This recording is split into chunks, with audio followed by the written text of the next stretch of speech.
Still real Wilson come in after Garrett and goal line. What should we take that to mean? Just trying to get an early evaluation or a sign of what he can do? Well, I think it's a little bit of both. We want to get an evaluation on him, and he's been able to do some things. Any takeaways from 5 snaps? No. Or maybe more than that. No, not at all. What do you think they want? I thought they came out with a lot of energy. These guys have put in a lot of work on their own in the summertime, and we were able to go at a very, very high speed. I just got through complimenting the D-line. They did a great job of staying off our quarterbacks, getting in the backfield, showing us some things they can do, and then getting off and taking care of their brethren. So anytime that we can practice at a high speed and take care of each other, it's always a good thing. How do you evaluate the competition for the backup quarterbacks? What do you look at? Well, somebody that's can move the chain, somebody that's going to be consistent, somebody that we can depend on. Isaiah Johnson physically jumped out. I think he might be your tallest corner.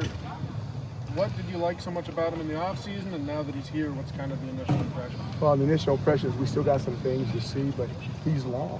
And anytime you got a long corner like that, you don't have to be as fast and as quick.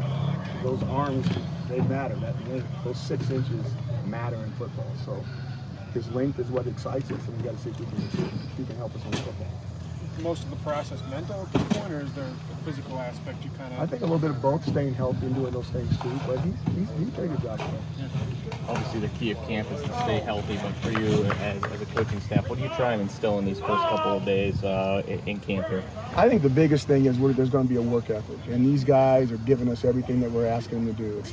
It's a little warm out here, but they're out here, they're doing it, and I think they've given themselves a heck of an opportunity to do some exciting things.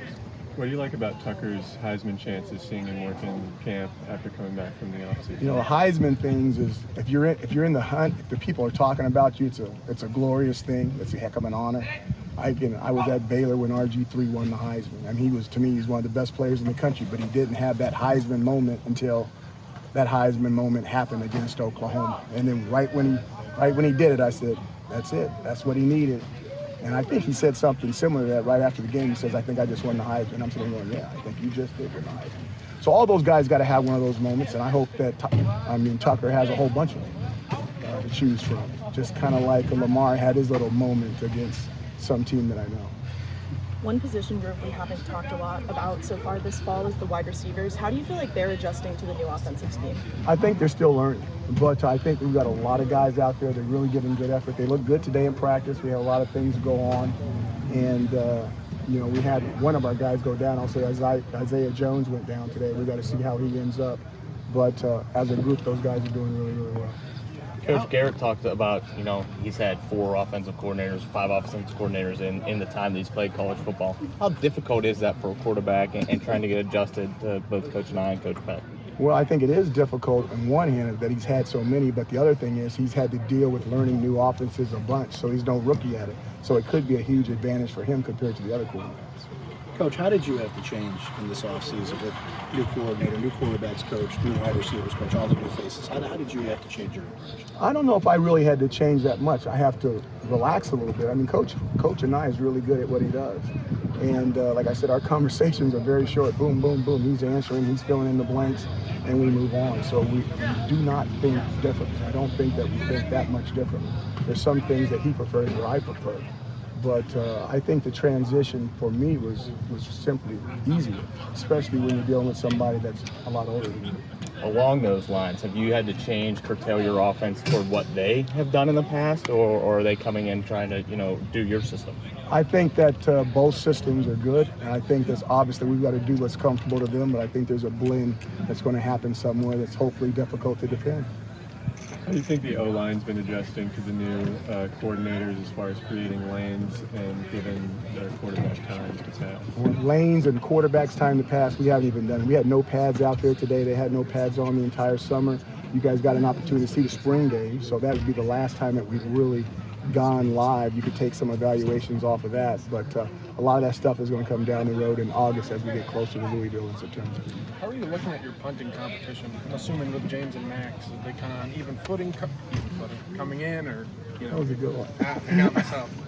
You know what? It's really a competition, and the best guy's going to win. We thought that somebody did a little bit better in the spring. I won't mention a name, but it's not so he didn't do so well that the other guy can't catch him right now. So both of those guys are still competing. What have you learned about Max since the spring? He's versatile. He can do a lot of things. Okay. Do you see more of a relaxed Garrett out there, knowing that this is his team to take the reins and move? I hope so. I mean, he looked relaxed out there today. I hope he's got that feeling. That would be good for us. Coach, you talked about Sean Tucker. Just where has he improved, in your opinion, as you move into this season? What have you seen evolve with him if he can continue to go higher? I missed you the other day, too. I really think he's quicker. I really think he's faster, maybe from all the track stuff that he did. But you guys, he's really grabbed this offense. I mean, he really understands this offense, and he knows what we want him to do and how he wants him to do it. So I think you're going to see an improved version of him. What is it about his leadership that maybe you've taken away and seen from him specifically? Well, he talks so much, and he's such a rah-rah guy that everybody has to listen to what he says, and everybody is always excited when he gets excited. Sarcasm. Coach, have you seen improved accuracy from Garrett Schrader throughout the spring and in this camp, considering now your offense is a little bit more passing oriented with your new OC? Have you seen that improvement, whether it's in the long game, deep passes, short passes? I think you guys are going to get a great opportunity to see that stuff. I think he's better, but you guys got the pen and you guys got the cameras. You guys can make your own calls on it. You'll get opportunities to see before the first game. What have you seen from Jatius Gear over the offseason? How well positioned is he to be an important player? He's done some things. He's opened some eyes. We definitely noticing what he's doing out there. I think he's been doing a good job. Is there any growth you kind of see from last year? He kind of got like a true redshirt year. There's growth. There's definitely growth. Now we want to make sure he carries. He's never gone through. This is going to be a tough camp for him, but I like what he's done so far. Last two for Coach. Kevin Darden was placed on scholarship yesterday. Just what stood out about him that led to that decision? Consistently good, not occasionally good. He's been here for a long time. He's been on the football field helping us as a walk-on. And sometimes those things match up or happen and go your way. He had to wait. He was patient. And then it finally broke for him. And we're excited to have him on scholarship. And it's well-deserved. It was not given. It was definitely earned. On paper, your secondary might be the best in the ACC, but how day in and day out do you see them, helping this defense move along, especially with the guys you got coming back? Yeah, they moved around well. There's a lot of guys taking a lot of reps, which is going to keep their legs really fresh back there. But again, it goes back to when we get in pads. Our secondary has to be, to me, second-level linebackers for us. They've got to be able to tackle, and they've got to be able to make plays. The corners are what they do, but the safeties they have to be diversified. And the better that they play, the better the defense will be. Thank you very much, Coach. Thank you, guys.